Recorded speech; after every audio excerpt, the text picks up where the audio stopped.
السلام عليكم أصحابتا وردقدقة مقالة مينيابوليس waxaan ogeynay isniintii ciidamo 2,000 ka badan oo ICE iyo kuwa wasaaradda amniga gudaha ee Homeland Security-ga isugu jira inay howlgal ka bilaabeen shalay haba ugu darnaato xitaa wasiirka amniga gudaha ay timid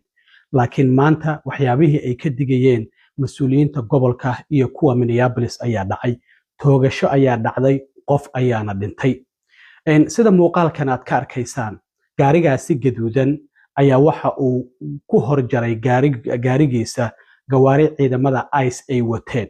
waxaana arintan ay dhacday ku dhawaad 6 saacadood duhurnimo waqtiga Minneapolis markay ahayd waa 5 saac iyo 43 daqiiqo waxayna ka dhacday East 34th Street wadada 34aad iyo Portland baraf ayaa Minnesota ka daay sida aragtaan xitaa wadada baraf ayaa yaala marka gaarigan haweeney ayaa watay gaduudan sida arkaysaan codkii waan ka xiray maxaa yeelay dhawaqa risaas ayaa la maqlayaa ma doonayo in muuqaalka lagu dhago sidaas darteed markii ay istaagtay ciidamadii ICE gawaaridooda ayay ka soo dageen markaas kadib gaariga qofkii watay waa uu dhaqaaqay kadibna waxa la maqlayaa dhawaqa 3 risaas ah kulay qofkii waliba dhinaca gaariga qofku uu ka waday ayaana laga maqlayaa risaasta ay ku riday oo askari ka tirsan ciidamada ICE uu ku riday haweeneydii marka risaastii waa ay ku dhacday gaarigeedii waa uu dhaqaaqay gaari kale oo baakin yilay ayuuna gadaal uga dhacay xitaa qiic ayaa la arkayay marka kulay risaas ayaa qofkaasi ku dhacday markii dambe xitaa waxa la leeyahay ciidamada ICE waxay u diideen dhakhtar meesha ka ag dhawaa in qofkaasi dhaawaca ah uu caawiyo oo laga yaabo markaasi inuu dhaawac ahaa waxa sidoo kale ay u diideen gaarigii ambulance-ka ee yimid muddo 15 ilaa 15 daqiiqo ah wadadii ayay xireen in uu soo galo markii dambe qofkii oo dhintay meydkiisa ayay gaarigii ka soo saareen ciidamada ICE waxayna saareen gaari ambulance gaarigii ambulance-ka oo iyagu ay wadada ka celiyeen inta badan gawaarida gurmadka degdega ah lagama celiyo wadooyinka xitaa haddii aad gaari wado haddii uu dibdamis yahay haddii uu boolis yahay iyo haddii uu ambulance yahay waa inaad ka istaagtaa wadadana aad u banaysaa haddii calaamada sirens ay u shidan tahay oo gaariga uu dhawaaqayo gurmadka degdega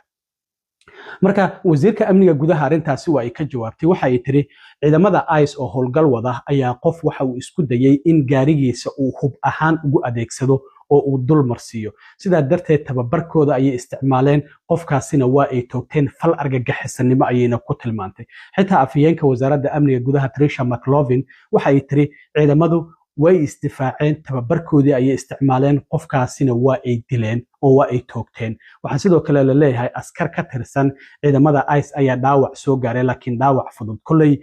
waxay leeyihiin qofkan gaarigiisa ayuu doonayay inuu ku weeraro hub ahaan ugu adeegsado ciidamada ICE marka qofkii kulay waa uu dhintay gaarigaasi gaduudka ayuu watay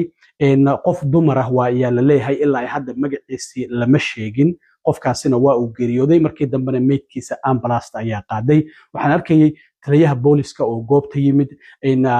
waxa yimid Jeelani Xuseen oo hay'adda xuquuqda muslimiinta u doodo care oo yiri wixii aan ka baqayna waa ay dhaceen shir jaraa'id ayayna qabteen mas'uuliyiinta